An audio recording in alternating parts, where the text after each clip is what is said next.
श्वासावरच मन लागू दे आणि कुठेही भटकता कामा नये. श्वासावरच मन एकाग्र होऊ दे.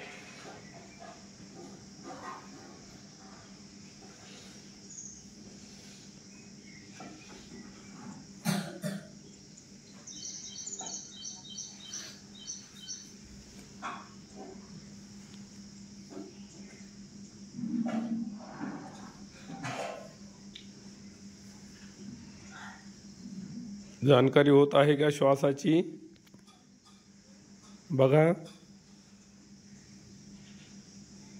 नासिकीच्या पुढे वरच्या ओठावरून श्वास जाणे येणे करतो. त्याला फक्त जाणायचं आहे. श्वास येत आहे तर येत आहे, जात आहे तर जात आहे. जसा पण येत आहे त्याला जाणायचं आहे.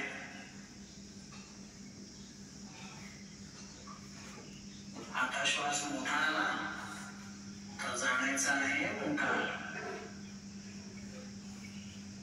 श्वास छोटा आला तर जाणायचा आहे छोटा आला.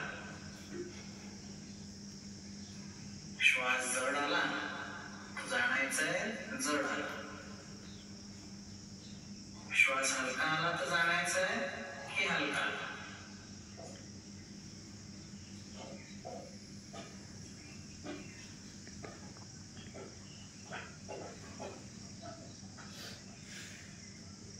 स्थिर बसण्याची क्षमता वाढवा.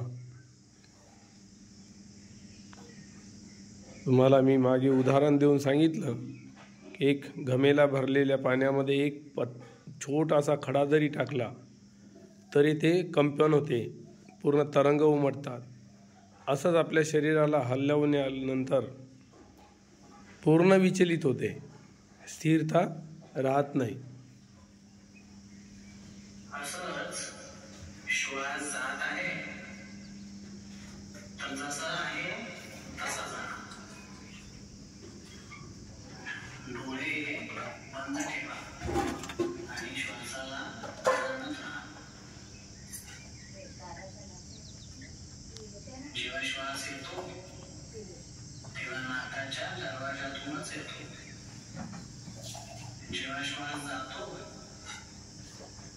तेव्हा नाकाच्या दरवाजातूनच जातो.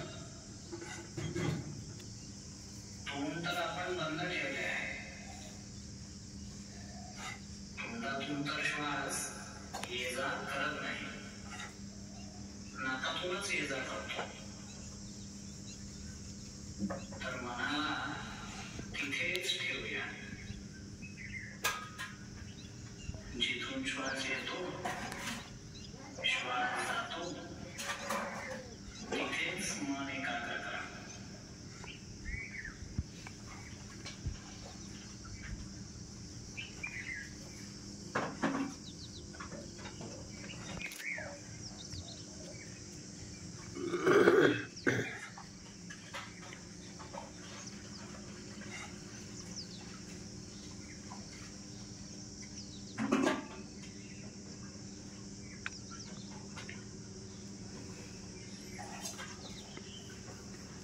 योग्य प्रकारे श्वासाची जाणकारी होत नसेल तर 1-2 श्वास थोडे जोरात घ्या, जोरात सोडा, नंतर स्वाभाविक गतीवर यायचं.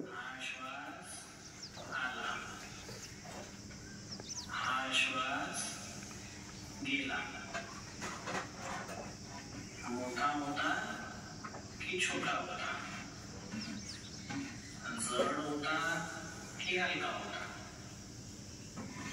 जोरात आला की हलका. खूप जाणत राहा, खूप जाणत राहा.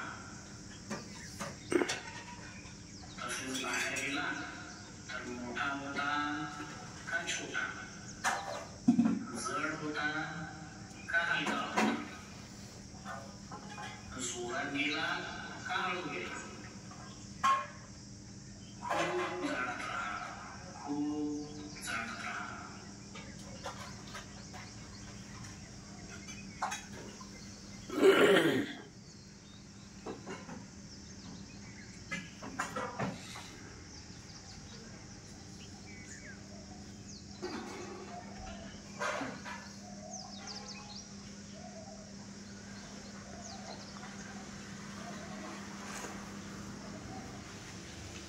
फक्त येणाऱ्या जाणाऱ्या श्वासाला महत्त्व द्यायचं. शरीरावर होणाऱ्या कोणत्याही वेदनेला, प्रतिक्रियेला महत्त्व द्यायचं नाही.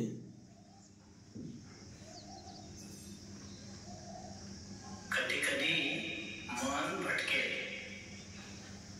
कुठली तरी जुनी गोष्ट आठवेल, पण जेव्हा लक्षात येईल तेव्हा त्याला परत श्वासावर घेऊन या. केव्हाची तरी जुनी गोष्ट आठवली, मन तिच्यात गेलं तर त्याला परत घेऊन या. अरे, तुला तर श्वासाचं काम करायचं होतं ना, तू कुठे निघून गेलास?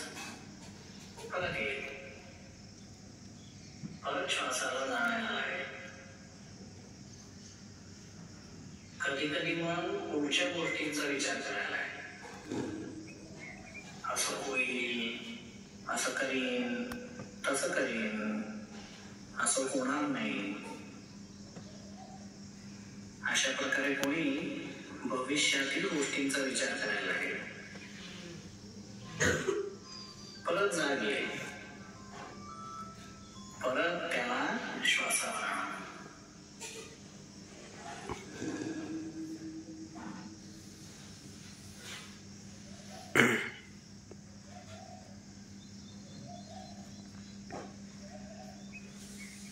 बघा श्वासाकडे.